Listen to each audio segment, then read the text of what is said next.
you guys today. Wow. To say that was a tough watch, that would be an understatement. We got nothing we asked for, and we got everything we didn't want. The offense looked atrocious. The chicken with the head cut off offense looks bad. Stephanie White had Caitlin Clark off ball more tonight than anything we've seen so far this season. Not only off ball, but Caitlin Clark was left on an island all by herself all night. You know what? We need to start this conversation the right way because I've been thinking about this game all night, and I still can't believe what I watched. A 2-point game. The Fever need a bucket. Caitlin Clark is standing beyond the arc with space to operate, and somehow the possession ends with another post-up attempt instead. If you're an Indiana fan, that sequence alone is enough to keep you awake. Welcome back to Street Hoops. I'm Dre Fiver, and tonight we're breaking down a game that felt less like a tough loss and more like a missed opportunity on every level. The Indiana Fever fell to the Golden State Valkyries 90-88, but the final score only tells part of the story. The real frustration comes from how Indiana handled the biggest moments of the game and how often their most dangerous weapons seemed disconnected from the offense. Now, before diving into the criticism, let's give credit where it's deserved because Caitlin Clark accomplished something remarkable tonight. Despite a difficult shooting performance and constant defensive pressure, she became the fastest player in WNBA history to record 500 career assists. She reached the milestone in just 59 games. To understand how impressive that is, consider the previous record holder. Sue Bird, one of the greatest point guards the game has ever seen. Bird needed 82 games to hit the same mark. Clark got there 23 games sooner. That's not just impressive, it's historic. The record-setting assist came in the second quarter on a beautiful pass to Sophie Cunningham.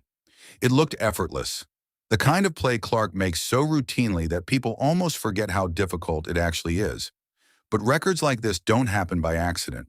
They happen because a player consistently sees the floor at a level few others can. What makes the achievement even more impressive is the environment in which it happened. Clark was playing on the road in front of a sold-out crowd that reacted to every touch. She was facing a physical defense, dealing with constant pressure, and carrying the expectations that follow her into every arena. Yet even on a night when her shot wasn't falling consistently, she still managed to make history. Coming into the game, Clark was averaging nearly 24 points and 9 assists per contest, while continuing to establish herself as one of the league's most impactful players. Every possession runs through her influence in some way, whether she's scoring, creating, or forcing defenses to adjust their entire game plan around her presence. That's why the outcome feels so frustrating, because this was a game Indiana absolutely could have won. From the opening quarter, the Fever offense lacked rhythm. Golden State came out aggressive and organized, while Indiana struggled to generate consistent movement. Too often, possessions stalled. Players stood still. Cuts never developed. Actions took too long to unfold. Instead of forcing the Valkyries' defense to react, Indiana frequently allowed Golden State to dictate the terms of engagement. And that brings us to the biggest issue of the night, how Caitlin Clark was utilized offensively. There's nothing wrong with playing a star off the ball when it's part of a well-designed system. Some of the best offenses in basketball history have used movement, screens, and spacing to create opportunities for elite shooters and playmakers. But for that approach to work, there has to be purpose behind it. Too often tonight, there wasn't. Instead of flowing into actions that created advantages for Clark, Indiana frequently left her standing on the perimeter while the offense developed elsewhere. Golden State seemed perfectly comfortable with that arrangement. Their defensive focus was simple: make Clark work for every touch, contest every catch, and force someone else to become the primary creator. The Valkyries executed that strategy effectively because Indiana never consistently punished them for it. The pick-and-roll game, usually one of Clark's greatest strengths, never became a major part of the offense. There were brief moments when Indiana ran actions designed to get her downhill or force defensive rotations, but those moments felt surprisingly rare considering her skill set. When Clark was allowed to operate with screens and spacing, the offense showed flashes of what it could be, but those stretches were inconsistent, and too often possessions ended with difficult shots or stagnant ball movement.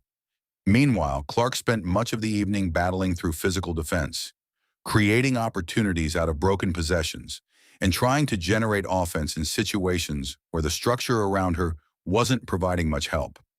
That's what makes this loss sting. Not because Indiana was overwhelmed by a superior team, not because Clark failed to perform, not because the Valkyries got lucky. It stings because the game felt winnable. It felt like there were opportunities left on the floor. And when you have a player who is rewriting record books, setting historic milestones, and commanding the attention of every defense she faces, those missed opportunities become impossible to ignore. The Fever have the talent to compete with anyone. The question is whether they can consistently put their best players in positions to succeed when the game is on the line. Tonight, the answer felt uncertain. And that uncertainty is exactly why this loss is going to be discussed for a long time. Now let's talk about Kelsey Mitchell, because this is where things started to get frustrating. Mitchell finished the night shooting 5 for 13 from the field with 3 assists and 5 personal fouls. And for a player expected to be Indiana's second offensive star, that's simply not enough in a game of this magnitude. When Kelsey Mitchell is playing at her best, she changes everything for the Fever offense. She forces defenses into impossible decisions. You can't fully commit to stopping Caitlin Clark when Mitchell is attacking efficiently, and you can't focus entirely on Mitchell when Clark is orchestrating the offense. That's what makes the pairing so dangerous. But that version of Mitchell never really showed up tonight. The foul trouble limited her aggressiveness, disrupted her rhythm, and ultimately reduced her impact during the most important stretch of the game. In the fourth quarter, when Indiana desperately needed another creator to relieve pressure from Clark, Mitchell never found the opportunity to become that player. There was one late-game possession that perfectly captured the problem. The Fever needed a quality shot, Clark was available to initiate, and instead the possession slowed down into stagnant dribbling that burned valuable seconds off the clock. Against a defense already loading up on Clark, every possession matters. Every decision matters, and Indiana simply didn't maximize those opportunities. Then there's Aaliyah Boston, and this conversation deserves some balance because Boston remains one of the league's most talented young frontcourt players. Her effort has never been in question. Her importance to Indiana's future has never been in question. But this game wasn't one of her better performances. Boston finished 4 for 11 from the floor with 13 points, and the offensive foul issues continue to be a recurring concern. Whether fans agree with every whistle or not, the reality is that positioning and timing matter. Establishing space early, securing position before contact arrives, and forcing defenders to react instead of initiating contact can often determine how those calls are made. Unfortunately, several critical possessions were lost because Indiana couldn't consistently generate efficient offense through the post. Meanwhile, one of the brightest stories of the night came from a rookie. Raven Johnson delivered arguably the best performance of her young professional career. The 10th overall pick entered the league with a reputation for intelligence, versatility, and elite defensive instincts. Against Golden State, she showed exactly why scouts were so high on her potential. Johnson scored 16 points on 7 for 10 shooting, knocked down 2 of her 3 attempts from deep, and played with confidence throughout the evening. This wasn't one of those games where a rookie puts up numbers during meaningless minutes. These were impactful contributions in a competitive game against a quality opponent, and that's what makes the result so disappointing. A breakout performance from a young player should be one of the defining stories after a road game like this. Instead, it became an overlooked footnote because Indiana couldn't finish the job. Then we get to the final minutes, where the game ultimately slipped away. The Fever had opportunities, they had possessions, they had chances to take control. Instead, turnovers and missed opportunities piled up at the worst possible time.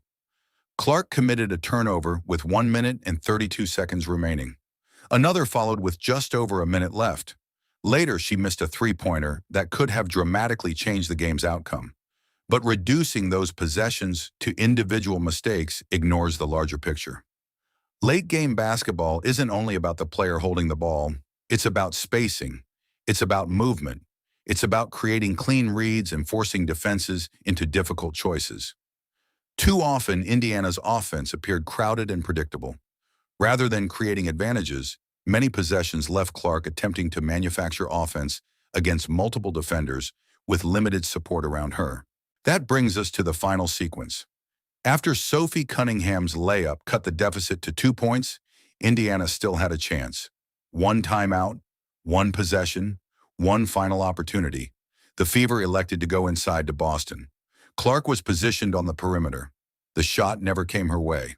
Boston's attempt didn't fall, and with that, the game ended. Answers in late-game situations. The roster has talent. The pieces are there. The flashes are there. But execution remains inconsistent. Whether fans agree with the decision or not, it's understandable why so many people are questioning the process. Clark is one of the most dynamic offensive players in the league. She stretches defenses beyond normal limits and can create scoring opportunities from virtually anywhere on the floor. When the game is hanging in the balance, many observers naturally expect the ball to be in her hands, and that's where the broader discussion begins. This isn't necessarily about one missed shot or one possession. It's about offensive identity. It's about understanding what your team does best when the pressure is highest. If Indiana wants to maximize its championship potential, the coaching staff has to find clearer credit also belongs to Veronica Burton, who delivered a tremendous performance for Golden State. Her 25 points, 6 rebounds, and 5 blocks helped set the tone throughout the night. 5 blocks from a guard is an extraordinary statistic, and speaks to the energy and defensive discipline she brought to the floor. Golden State earned this victory. At the same time, Indiana will leave Chase Center feeling like it let one slip away, and maybe that's the biggest takeaway. The Fever aren't losing because they lack talent. They're losing because they haven't consistently figured out how to maximize that talent in the biggest moments. Raven Johnson showed tremendous promise. Caitlin Clark made league history yet again. The Fever had opportunities to win, but opportunities only matter if they're converted into results. Right now, Indiana remains a team with enormous potential, undeniable star power, and a system that still feels like a work in progress. Until those pieces fully align, nights like this are going to remain frustrating. Because when the margin is only 2 points, every possession matters, every decision matters, and every missed opportunity becomes impossible to forget.